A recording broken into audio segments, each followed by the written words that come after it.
아멘, 아멘. 자, 하나님 말씀 나누겠습니다. 예, 오늘 영상으로 하나님 말씀을 보겠습니다. 내가 참으로 하나님은 사람의 외모를 보지 아니하시고 각 나라 중 하나님을 경외하며 의를 행하는 사람은 다 받으시는 줄 깨달았도다. 만유의 주 되신 예수 그리스도로 말미암아 화평의 복음을 전하사 이스라엘 자손들에게 보내신 말씀.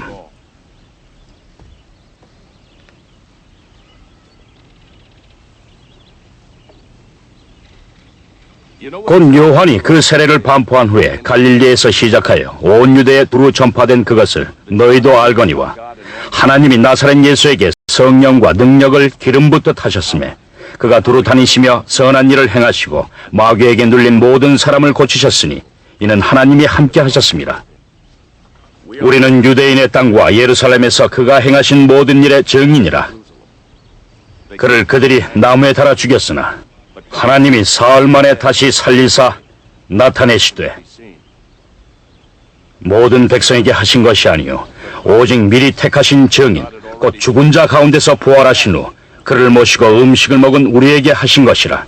우리에게 명하사 백성에게 전도하되 하나님이 살아있는 자와 죽은 자의 재판장으로 정하신 자가 곧 이 사람인 것을 증언하게 하셨고 그에 대하여 모든 선지자도 증언하되 그를 믿는 사람들이 다 그의 이름을 힘입어 죄 사함을 받는다 하였느니라. 베드로가 이 말을 할 때에 말씀드리는 모든 사람에게 성령이 내려오사 베드로와 함께 온 할례 받은 신자들이 이방인들에게도 성령 부어 주심으로 말미암아 놀라니 이는 방언을 말하며 하나님 높임을 들음이로라. 이에 베드로가 말하되 이 사람들이 우리와 같이 성령을 받았으니 누가 능히 물로 세례 베품을 금하리요. 그리고 명하여 예수 그리스도의 이름으로 세례를 베풀라 하니라. 그들이 베드로에게 며칠 더 머물기를 청하니라. 바랍니다. 아멘. 아멘. 자, 오늘 저는 사도행전 강의 29번째 살아계신 하나님, 살아계신 하나님 체험 네 번째 말씀을 나누겠습니다. 우리가 살아가다가 극히 어려운 때, 극히 심한 역경과 환난을 만났을 때는 하나님을 찾아야 할 때입니다. 스스로 힘을 써보고 애써봤지만 더 이상 해결이 안 될 때, 그때는 빨리 깨달을수록 좋을 것입니다. 그때 하나님을 찾는 사람은 복이 있는 사람입니다. 왜냐하면 하나님은 그런 사람이, 하나님을 찾는 사람이 하나님을 만나줄 것이라고 약속하기 때문입니다. 나를 간절히 찾는 자가 나를 만날 것이니라. 한번 외워보겠습니다. 시작. 나를 간절히 찾는 자가 나를 만날 것이니라. 우리는 이러한 때 간절히 찾아서 하나님 만나는 그런 경험을 다시 한번 하게 되시기 바랍니다. 하나님에 관하여 하는 것이 아니라 살아계신 하나님 자신을 만나는 것은 우리 지금도 또 우리에게 필요한 것이고 앞으로도 필요한 가장 중요한 일이 될 것입니다. 구약 시대에 대단한 사람이다 하고 감탄할 수 있는 사람이 바로 욥이었습니다. 욥은 욥기 1장 1절에 아주 아름답게 욥에 대해서 묘사하고 있습니다. 욥은 정직하고 온전하고 정직하여 하나님을 경외하고 악에서 떠난 사람이었다. 그는 인격적으로 온전하고 또 신앙적으로 온전한 사람이었습니다. 그는 물질로도 요즘 말하면 재벌급의 큰 재산을 가진 사람이었습니다. 영적으로나 육적으로나 남 부러울 것이 없는 사람, 오히려 남이 부러워하고 선망의 대상이었습니다. 가장 중요한 것은 또 하나님도 욥을 자랑스러워했습니다. 그는 당대에 먼 곳까지 소문난 하나님의 사람이었습니다. 그러나 그는 갑자기 매우 큰 시련을 만나게 되었습니다.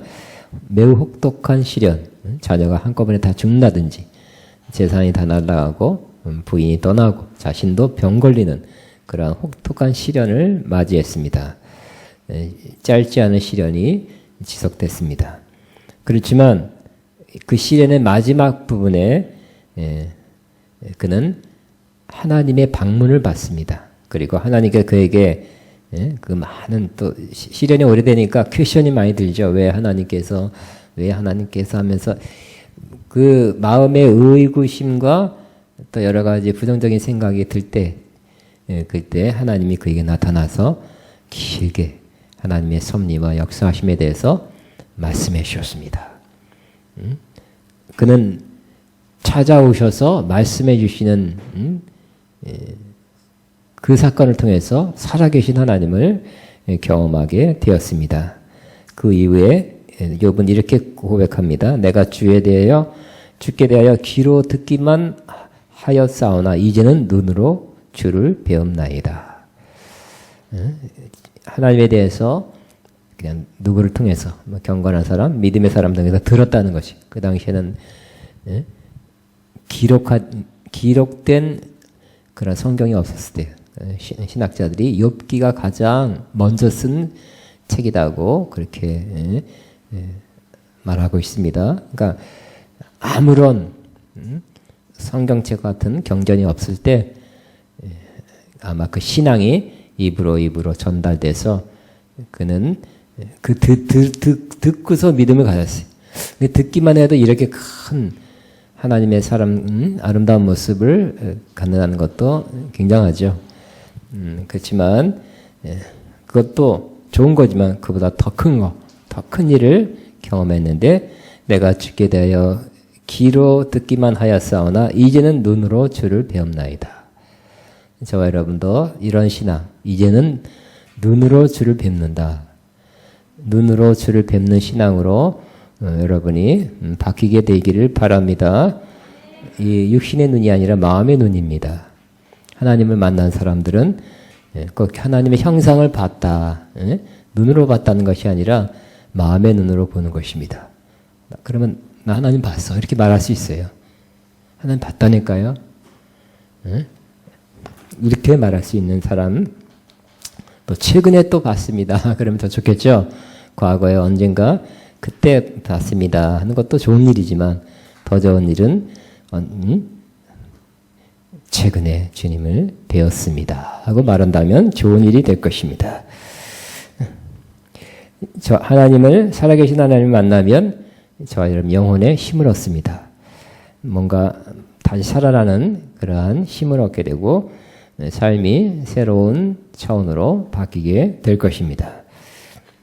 고넬료, 오늘 사도행전 10장에 고넬료는 이탈리아에서 파송된 백부장이었습니다. 그는 유대 지방에 와서 근무하던 중에 신앙을 얻었어요. 구약 신앙이죠. 구약에 나타난 하나님을 믿었습니다. 그는 하나님을 경외하고 많이 구제하고 많이 기도했다 그랬습니다. 근데 그 기도와 구제가 하나님께 상달되었습니다. 그래서 하나님께 그에게 복 주시고자 하나님의 역사를 내려주셨습니다. 하나님께서 그에게 복 주시려고 천사를 보내서 말씀해 주시고 또 천사를 통해서 할 수 있는 것보다 더 큰 복을 내려주시고자 하나님은 주의 종 베드로를 만나라 하셨고 베드로에게도 너는 고넬료라는 사람을 만나라고 지시했던 것입니다.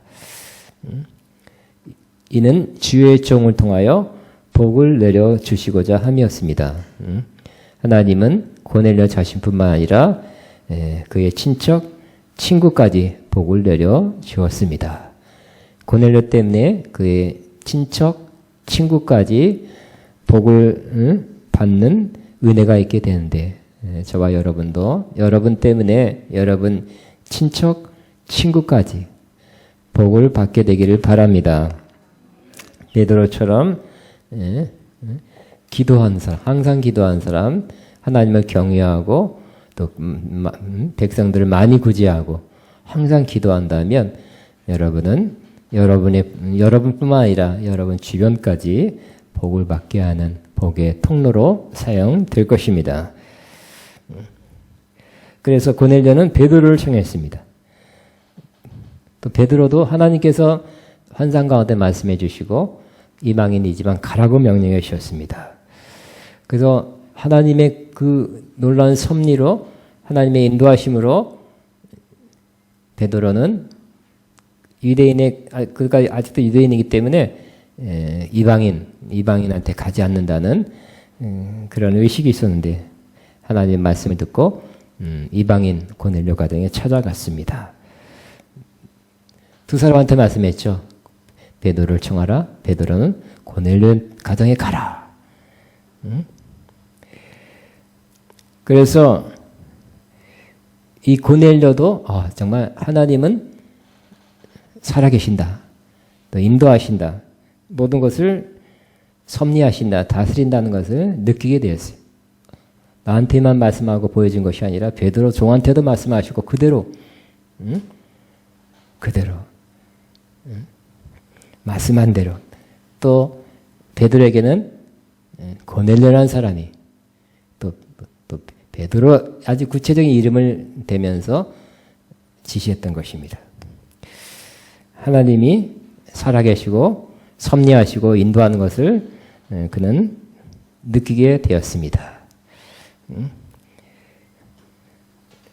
우리가 경험해야 될 것, 또 항상 의식하며 살아야 될 것이 바로 하나님은 나를 다스리고 인도하고 통치한다는 것입니다. 하나님은 하늘만 계신 하나님이 아니죠. 이 땅에 하나님 말씀대로 잘 살아서 하나님은 심판자로 지켜보고 있다가 체크했다가 나중에 심판 때 점수 매기는 그런 하나님만이 아니죠. 하나님은 우리의 삶 속에서 우리를 인도하고 섭리하시고 우리를 주관하시는 하나님이란 것을 더욱 느끼게 되기를 바랍니다. 그러지 않는다면 우리는 마음이 답답해요. 이런 삶으로 내 혼자 살아가는 내 혼자 능력으로 살아가는 그런 삶으로 만족할 수가 없습니다. 우리는 일상생활에서 아침에 깨어나서부터 또 잠잘 때까지 하나님과 동행하기를 원하시고 있죠. 하나님과 교제하기를 원하고 있죠. 그런데 하나님과 동행하고 교제한다는 것 중에 가장 좋은 그 삶으로 들어가는 가장 좋은 삶 중에 하나가 바로 하나님이 나를 다스리고 통치한다는 것을 깨닫는 것입니다. 하나님의 다스리고 통치하는 것을 알아차리는 것입니다. 그래서 그것을 따라가기 시작할 때 우리는 하나님과 동의하는 삶, 교제하는 삶으로 들어가게 될 것입니다. 그래서 베드로도 마찬가지. 또 고넬료도 하나님이 그들의 삶을 인도하고 다스리고 통치한다는 것을 알게 되었습니다. 깨닫게 되었습니다. 여러분, 저와 여러분이 하나님이 나를 인도하고 다스린다는 것을 알게 될 때, 느끼게 될 때, 우리는 그냥 어쩌다가 예배할 때, 또 어쩌다가 기도 시간에 하나님을 찾는 하나님이 아니라 구체적인 삶에서 나를 다스리고 인도하는 하나님이라는 것 때문에 뭔가 마음을 이렇게 추스리게 되고 좀 경외감을 갖게 됩니다. 와, 하나님이 여기도 함께 하신다. 이런 것도 나를 인도하신다는 것을 안다는 것은 매우 좋은, 놀라운, 경이로운 경험이 될 것입니다. 자, 우리는 다시 한번 선포하게 되기 바랍니다. 하나님은 나를 인도하는 나의 목자이십니다. 시작. 하나님은 나를 인도하시는 나의 목자이십니다. 하나님은 우리를 다스리는 우리의 주님이십니다. 하나님은 우리를 다스리는 우리의 주님이십니다. 여호와로이 아도나이입니다. 베드로가 그의 가정에 왔습니다. 그때 주의 종 베드로를 통해서 그와 함께 하시며 그 상황에 함께 하신 하나님의 임재를 고넬료와 그 가정 사람들이 느꼈습니다. 그래서 이렇게 고백했습니다. 33절에 우리는 주께서 당신에게 명하신 모든 것을 듣고자 하여 다 하나님 앞에 있나이다. 베드로 앞이지만 육신의 눈으로는 베드로지만 마음의 눈으로는 하나님 앞이다. 하나님을 보는 듯 하였을 것입니다. 주의 임재를 느끼는 것이 복입니다. 주의 임재를 느끼면 마음속 깊은 곳서부터 평안이 있습니다. 주의 임재가 함께하면 기쁨이 있습니다. 주의 임재가 있으면 기도하기가 쉬워요. 절로 기도가 됩니다. 그리고 자연스럽게 찬송하게 되는 것입니다. 고넬료는 또 다른 살아계신 하나님을 경험하게 됩니다. 살아계신 하나님을 두 가지 면에서 또 경험하게 되는데 바로 베드로를 통해서 복음을 들을 때 살아계신 하나님을 경험하게 되었습니다. 복음을 들을 때 결과적으로 그와 그의 가족, 친구까지 구원을 받게 됐죠. 구원을 받게 되면 육신으로 변한 건 없지만 그 영혼의 변화가 자신에게 일어났다 하는 것을 알게 됩니다. 그리고 하나님이 살아계신다는 것을 더 많이 더 확실하게 느끼게 되는 것입니다. 베드로는 이렇게 복음을 설교하고 있어요. 오늘 베드로가 설교한 내용을 요약해서 아마 적은 것 같아요.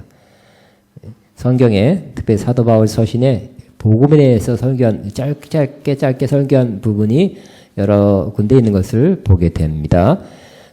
설명이 조금 틀려요. 조금 틀리지만 큰 것은 같아요. 베드로도 복음을 설교하죠. 베드로가 복음을 설교한 것이 사도행전 2장에도 나오고 또 여기 또 나옵니다. 근데 그 핵심, 우리는 이 복음의 핵심은 아주 귀중한 것이고 우리도 이 핵심은 표현을 다르고 조금 강조점은 틀려도 핵심은 우리가 그대로 받아서 또 우리도 그대로 전해야 될 것입니다. 베드로는 35절에 하나님을 경외하고 의를 행하는 사람은 유대인이 아니더라도 다 받으신다고 말씀하고 있어요. 하나님은 이스라엘의 하나님이지만 이스라엘의 하나님만은 아니에요. 온 인류의 온 세상의 하나님입니다. 하나님이 받으신 사람은 전 세계에 퍼져 있습니다. 또 베드로는 예수님을 만유의 주라고 말씀하고 성경을 보면서 말씀을 나누겠습니다. 사도행전 10장 36절입니다. 만유의 주이신 예수 그리스도로 말미암아 예수님을 만유의 주다. 굉장한 표현입니다. 구약 신앙에서는 하나님 여호와 하나님이 만유의 주죠. 모든 것을 주 되신다. 가장 높으시고 다스리고 통치하는 분인데 이제 예수님을 만유의 주라고 하는 것은 굉장한 표현이에요. 예수님이 이런 분이란 거 예수님은 한마디 비슷하게 한마디 했다가 결국 참남하도다 신성모독이다 하고 십자가에 죽여라 그랬잖아요. 근데 베드로는 성령 충만 받으니까 예수님을 3년 동안 따라다니면서 봤던 그분 훌륭하긴 훌륭하지만 그분 정도가 아니라 만유의 주님 즉 하나님으로 인식하게 된 것입니다. 저와 여러분도 예수님을 우리의 구세주일 뿐만 아니라 만유의 주님으로 계속 믿게 되시기 바랍니다. 또 예수님은 36절에 예수 그리스도로 말미암아 화평의 복음을 전하사 그랬어요. 예수님 때문에 하나님과 우리 인간 사이에 하나님과 우리 죄인 사이에 화평이 이루어지게 된 것입니다. 그 소식을 전하는 것이 바로 예수 그리스도의 복음이에요. 예수님이 친히 그러셨고 예수를 믿는 사람은 또 그럴 수 있습니다. 그런 자격을 부여받은 것입니다. 다시 한번 예수님 때문에 하나님과 우리와 화목이 이루어졌습니다. 그냥 된 거 아니죠. 예수님 십자가 돌아가실 때 화목제물로 제물을 바쳐서 화목을 이룬 거예요. 엄청난 말할 수 없는 대가를 치르고 하나님과 화목을 예수님이 이루어 주셨습니다. 또 36절에 뭐냐? 화평의 병을 전하사 이스라엘 자손에게 보내신 말씀. 이스라엘에게 먼저 전해졌어요. 곧 요한이 그 세례를 반포한 후에 갈릴리에서 시작하여 온 유대에 두루 전파한 것을 너희도 알거니와. 또 38절에는 하나님이 나사렛 예수에게 성령과 능력을 기름 붓듯 하였음에 그랬어요. 예수님은 굉장히 큰 역사, 성령과 능력을 기름 부음 받아서 착한 일하고 병도 고쳤어요. 근데 기름 부음 받았다는 것이 중요하죠. 기름 부음 받은 자, 즉 하나님의 메시아라는 뜻이에요. 메시아라고 믿은 사람 소수죠. 메시아가 아니라고 믿었기 때문에 예수님을 죽인 거예요. 그러나 사도 베드로는 성령 충만하여 예수님이 메시아다, 구세주다고 선포하고 있는 것입니다. 우리도 한번 여러분이 다 성령 받은 사람이죠. 다시 한번 선포하게 되길 바랍니다. 예수님은 우리의 구세주입니다. 시작. 예수님은 우리의 구세주입니다. 이게 그냥 되는 게 아니라 그랬습니다. 누구든지 성령으로 아니하고서는 예수님을 주라 신할 수 없다 그랬습니다. 성령으로 고백할 수 있는 것입니다.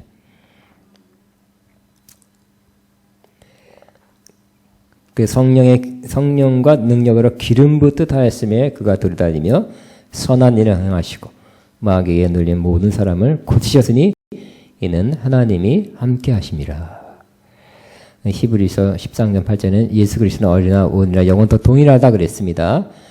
주님께서 성령으로 오셔서 이와 똑같은 일을 우리 가운데 행하실 것을 믿게 되시기 바랍니다.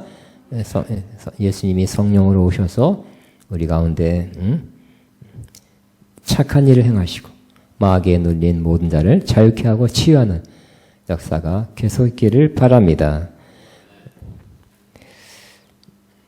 그런데 39절에 우리는 유대인의 땅과 예루살렘에서 그가 행하신 모든 일의 증인이라. 다 지켜봤다는 것이 행하신 말씀하신 바 받고 또 십자가의 죽으심도 봤답니다. 그를 그들이 나무에 달아 죽였으나 하나님이 사흘 만에 다시 살리사 나타내시며, 이 복음의 핵심은 또 예수님의 죽으심이죠. 그리고 부활하심입니다. 나무에 달렸으나 10절 하나님이 사흘 만에 다시 살리사 나타내시되 모든 백성이 하는 것이 아니요 오직 미리 택하신 증인 곧 죽은 자 가운데서 부활하신 후 그를 모시고 음식을 먹은 우리에게 하신 것이라. 우리에게 명하사 백성에게 전도하되 하나님이 살아있는 자와 죽은 자의 재판장으로 정하신 자가 곧 이 사람인 것을 증언하게 하셨고, 또 예수님은 어떤 분을 소개하고 있습니까? 심판하실 재판장이다. 구약에는 하나님의 재판장이에요. 그런데 이 고난을 예수님에게 넘겨주셨어요. 우리도 모든 사람이 다 심판받는다 그랬죠. 안 믿는 사람은 백보다 심판. 우리는 다른 심판, 우리 상급 심판을 받게 될 거예요. 재판관이 누구라고요? 하나님이 아니라 예수님이 심판하는 것을 우리도 보게 될 것입니다. 하나님만 할 수 있는 최고의 심판을 예수님이 행하신다는 거예요. 또 마지막으로 43절 그에 대하여, 그러니까 이 예수님에 대해서 모든 선지자도 증언하였고 이미 예언했던 바예요. 그를 믿는 사람이 다 그의 이름을 힘입어 죄사함을 받는다 하였느니라. 예수님을 힘입으면 뭘 받는다고요? 죄사함을 받는다는 거. 여기서 여기 35절부터 43절까지 앞 구절인데요. 요 구절 물론 요약한 거겠죠. 요것이 바로 복음의 핵심입니다. 저와 여러분 이 복음을 들었죠? 복음을 들으면 우리는 믿음으로 들었을 뿐인데 우리 안에서 놀라운 일이 일어나죠.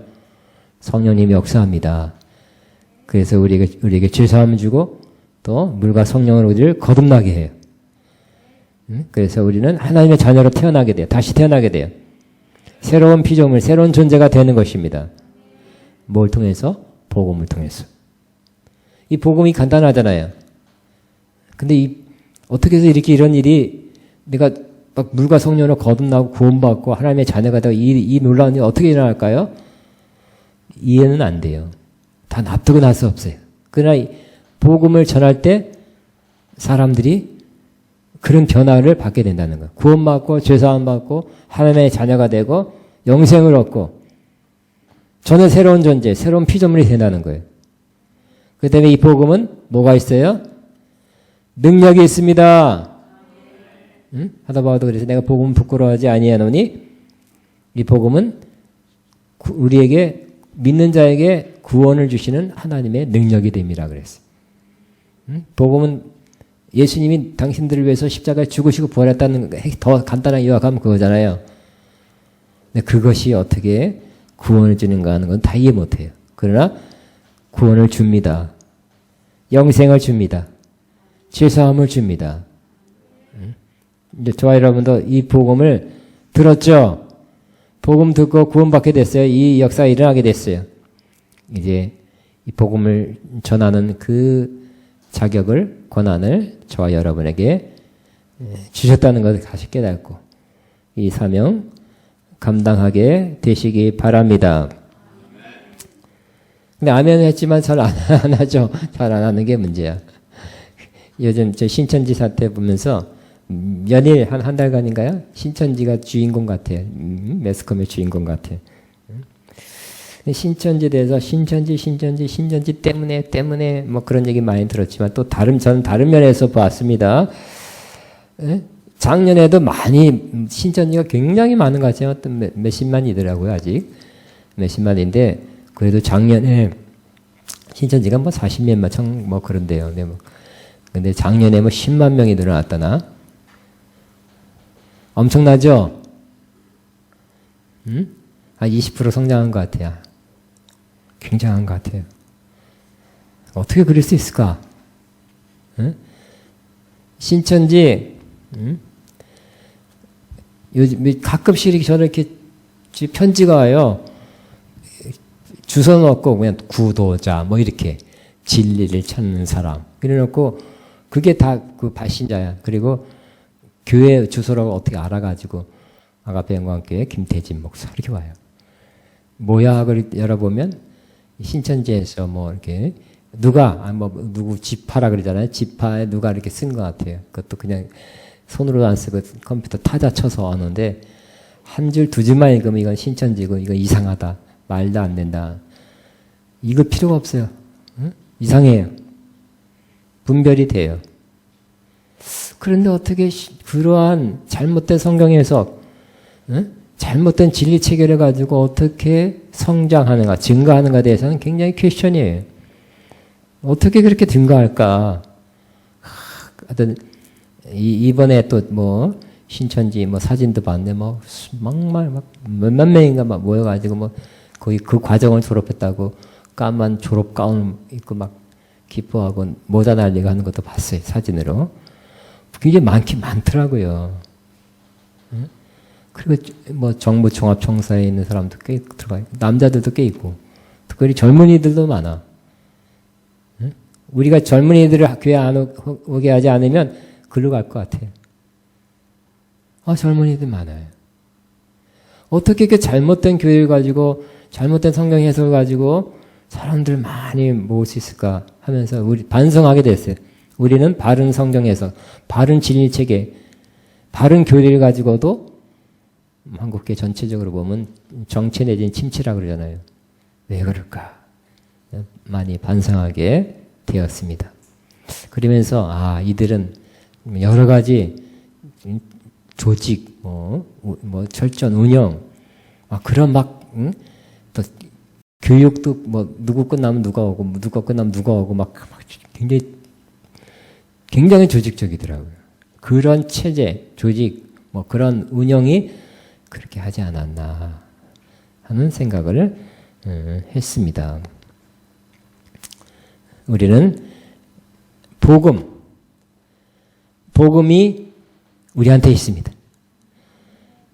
복음은 사도 바울이 부끄러워하지 않는다 그랬죠? 왜요? 복음은 사람들에게 믿는 자에게 구원을 주시는 하나님의 능력이 됨이라. 우리가 복음을 전해서 구원받는 것을 꼭 보게 되시기 바랍니다. 놀라운 일입니다.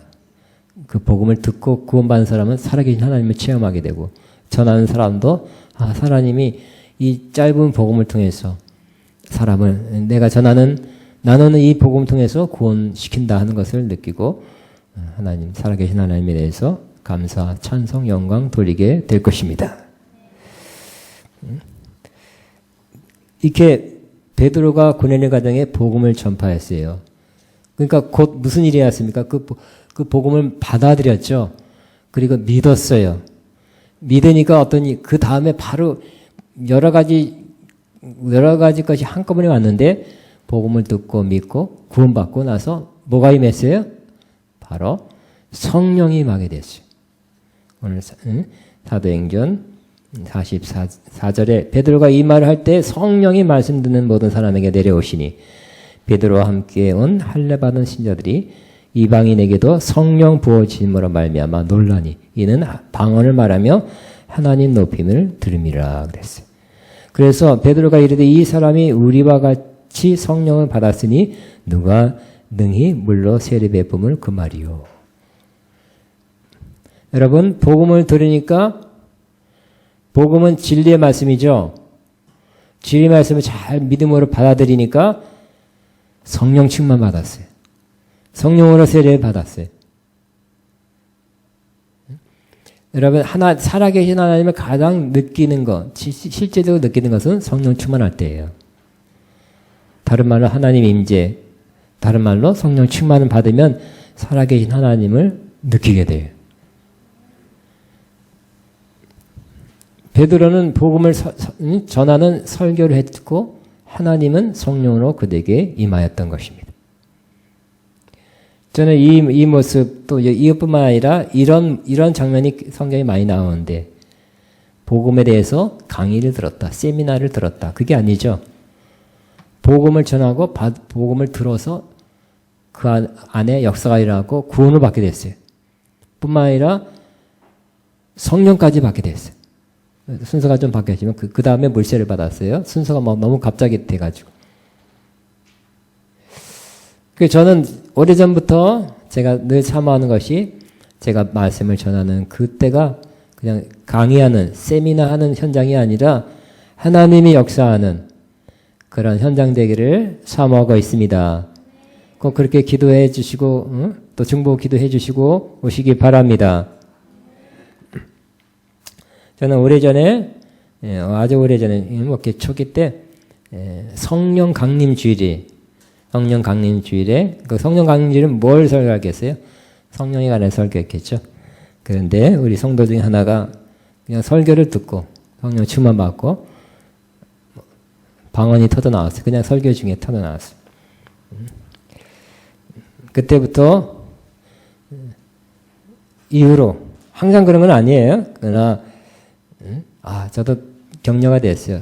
성령에 관해 설교하니까 성령 받는 사람이 있게 됐고요.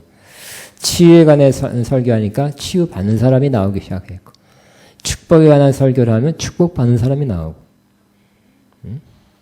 하나님의 임재에 관한 설교를 할 때 하나님의 임재를 느낀 사람, 다가 아니라 그런 사람이 있다는 것, 그런 일이 있다는 것을 알고 기뻐하게 되었습니다. 그때 앞으로도 계속 그러기를 바랍니다. 그죠? 오늘 성령 받는 것, 사도행전 성령 받는 것은, 사도행전 2장에는 열심히, 오순절 다락방 기도회, 다락방인지, 열심히 그들이 합심해서 더불어 기도할 때 성령이 강림했죠. 처음으로 임했습니다. 기도할 때. 또 8장, 이럴 때는 사도들이 내려와서 빌립 전도 집회에서 안수해서 성령 받았어요. 그러나 10장에서는 안수도 안 했어요. 설교 중에 성령이 임한 것입니다. 또 19장에서는 또 바울이 안수할 때 성령 받는 것이 꼭 안수만은 아니라는 걸, 설교할 때도 그냥 성령이 임한다는 거예요. 왜 그럴까요? 복음, 진리의 말씀, 복음을 설교하면 성령님이 역사한다는 거예요. 저는 신천지 다시 얘기하면 제가 믿기로는 신천지는 영이 틀려요. 영이. 근데 잘못된 교리, 잘못된 성경 해설 가지고 비유, 계시록, 종말론 이거 잘못된 해석했어요. 그거 푹 빠지면 뭐가 임할까요? 우리는 복음, 진리의 말씀을 잘 해석하고 바르게 해석한 말씀을 들으면 성령 충만 받습니다. 들으면서 성령 충만 받아요. 그냥 설교 들으면서. 근데 그들은 그 성경 공부하면 할수록 뭐가 임해요? 미혹의 영, 잘못된 영은 받는 거예요. 그러니까 완전히 못 말리는 사람 되는 거죠? 예? 아버지가 엄마가 쫓아가서 말려도 못 말리는 거예요. 못 말려. 영이 틀려버리는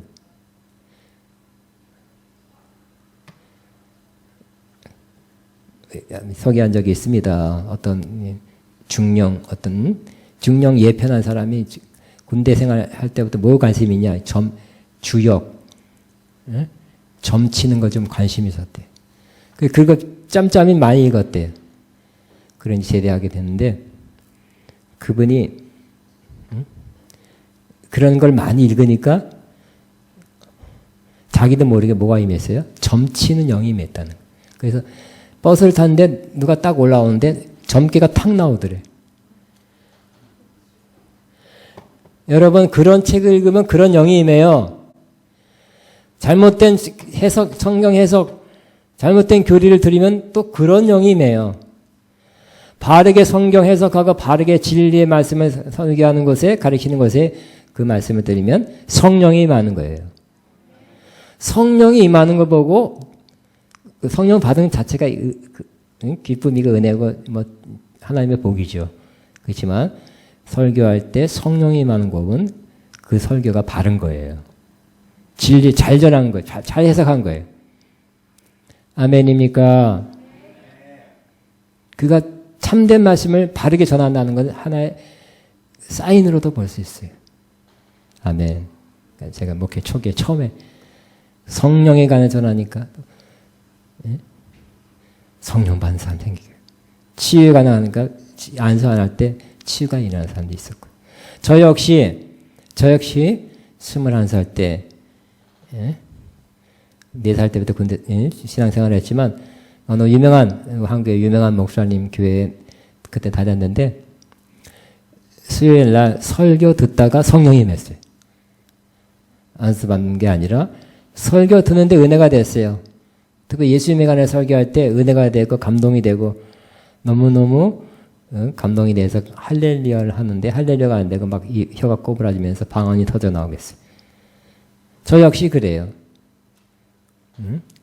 설교 들을 때 은혜, 성령 충만받고 방언이 터져 나오고 하나님의 사랑이 부어지는 걸, 하나님 임재를 느끼겠어요. 기쁨이 충만하게 됐어요. 또 사역할 때 그런 일이 또 일어나게 됩니다. 여러분, 살아계신 하나님을 경험하고 싶죠? 저도 그렇습니다. 그 중에 하나가 뭐라고요? 복음의 말씀, 진리의 말씀 들을 때, 그럴 때 여러분은 살아계신 하나님을 경험하게 돼요. 왜? 진리의 말씀을 들을 때는 성령님이 여러분에게 이미 역사하기 시작했기 때문에. 끝나고 역사하는 것도 아니에요. 이미 시작했어요. 그래서 우리는 살아계신 하나님을 만나기 위해서 뭐 어디 가서 금식기도 하고 40일 금식기도, 그것도 좋은 거예요. 산기도 하고 그것도 좋은 겁니다. 그렇지만 살아계신 하나님을 만나는 그러한 그 장소, 통로가 설교 들을 때도 하나님 만날 수 있다는 것도 기억하시기 바랍니다. 그냥 왔다 가지 마시고요. 하나님 만난다. 설교 들을 때 하나님이 역사한다. 그렇게 믿고 오시면 더 하나님의 역사를, 살아계신 하나님의 역사를 경험하게 될 것입니다. 저는 우리 교회 때마다 여러분에게 부탁드려요. 꼭 그냥 좋은 말씀 듣고 가고 알고 가고 지적으로 채워가는 그러한 시간이 아니라 설교 들을 때 어떤 이 모든 예배 시간 가운데 살아계신 하나님을 만나는 시간, 또 새롭게 우리 자꾸 만나고 싶죠. 좋은 사람은 한 번 만나면 더 계속 만나고 싶어요. 이 살아계신 하나님은 계속 만나는 시간으로 예배 시간마다 그렇게 삼아 주옵소서. 꼭 기도해 주시기를 바랍니다. 기도하겠습니다. 우리 한번 주여 한번 살아계신 하나님 지금도 역사하신 것을 믿습니다. 감사합니다 하면서 기도합니다. 주여 감사합니다. 감사합니다. 감사합니다. 주님 감사합니다. 다다다 시작하다다다다. 주님 감사합니다.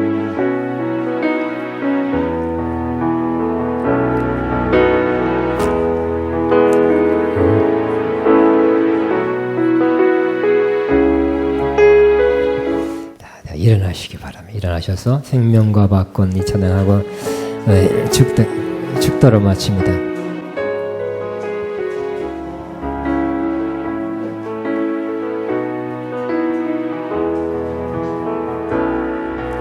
생명과 바꾼 주의 사랑을 잊지 않게 하소서. 나를 위해 흘렸던 주의 눈물 잊지 않게 하소서.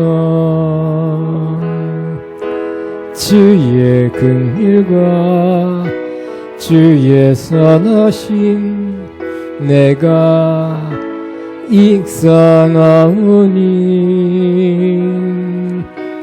내 영혼 위에 베푸신 주의 은혜 잊지 않게 하소서. 감사합니다. 주님 고맙습니다.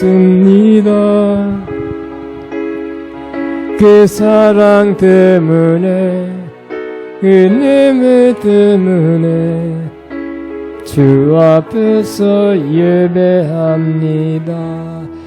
기도합니다. 이제는 우리 위해서 우리의 죄사함과 구원을 위해서 영생을 위해서 죽으시고 부활하시며 언제나 우리와 함께하고 동행하시는 예수 그리스도의 무한하신 은혜와 아버지 하나님의 극진하신 사랑하심과 성령님의 충만한 새 기름 부은 역사가 또 교통케 하심이 우리 모두에게 함께 하셨기를 축원하옵나이다. 아멘.